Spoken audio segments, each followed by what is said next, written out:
No doubt कि Genghis Khan का नाम दुनिया के मोस्ट रूथलेस और ब्रूटल रूलर के अंदर आता है। उसकी वजह से पूरी दुनिया भर के अंदर बहुत बड़ा डेमोग्राफिक शिफ्ट हुआ। कुछ ऐसे मुल्क भी रहे हैं जिनको उस तबाही से उबरने में सेंचुरीज लग गई, जैसे कि मिडिल ईस्ट और चाइना। इतनी सब बुराई होने के बाद भी चंगेज खान के अंदर कुछ अच्छाई हुई। उसकी कुछ पॉलिसीज और उसकी कुछ टैक्टिक्स ऐसी थी जो कि आज मॉडर्न डेट के अंदर भी इस्तेमाल की जा रही, और शायद यही एक वजह भी है कि उसे पूरे मंगोल और मंगोलियाई लोगों के बीच में एक मसीहा की तरह पूजा जाता है। एक और बहुत ही इंटरेस्टिंग सा फैक्ट है जो मैं आपको बताना चाहता हूँ कि चंगेज खान की लेगेसी जेनेटिक मेकअप के रूप में आज भी हम लोगों के बीच में जिंदा है। यानी कि पूरे एशिया के करीब 16 लाख आदमी, जो कि पूरी मेल पॉपुलेशन का दुनिया भर के 0.5% हिस्सा है, वो एक स्पेसिफिक वाई क्रोमोसोम हैप्लोटाइप में अंदर कैरी करते हैं, जो कि चंगेज खान की डायरेक्ट मेल लाइनेज का हिस्सा है। Religious tolerance. चंगेज खान अपने एम्पायर में रिलीजियस टॉलरेंस को बहुत ज्यादा प्रमोट किया करता है। उसका मानना था कि उसके एम्पायर में कोई भी आदमी किसी भी धर्म को फ्रीली प्रैक्टिस कर सकता है, फिर चाहे वो मुस्लिम हो, क्रिश्चियन हो, बुद्धिस्ट हो या कोई भी और धर्म का हो। यहाँ तक कि वो रिलीजियस लीडर्स जैसे कि प्रीस्ट, मॉन्क्स और अदर क्लरिक्स को टैक्सेशन और मिलिट्री सर्विसेज के अंदर छूट भी दिया करता था। यासा लॉ। चंगेज खान ने अपने पूरे एम्पायर के अंदर गरीबों को, कमजोरों को,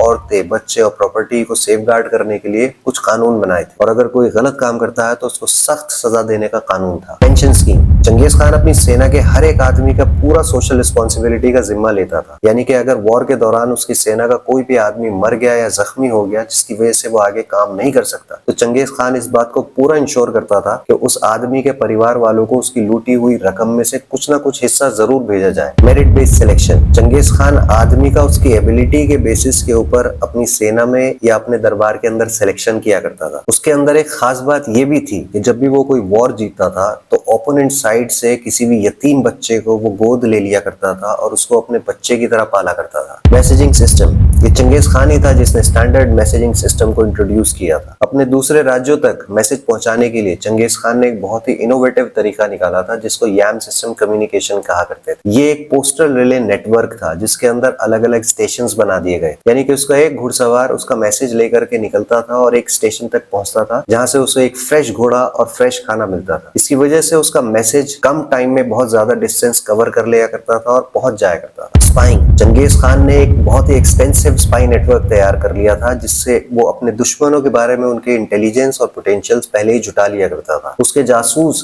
अपने दुश्मन के रीजन में जाने के बाद में उनकी बहुत सी क्रिटिकल इंफॉर्मेशन चंगेज खान को पहले ही बता दिया करते थे, जिससे उसको वॉर की टैक्टिक बनाने में बहुत ज्यादा मदद मिलती थी। यहाँ तक कि उसके जासूस दुश्मनों के रीजन में जाकर के चंगेज खान के बारे में बहुत सी अफवाहें फैलाया करते थे, जिससे उनका मोराल पहले ही डाउन हो जाया करता था। इसी वजह से चंगेज खान ने बहुत सी जंग तो बिना लड़े ही जीत ली थी।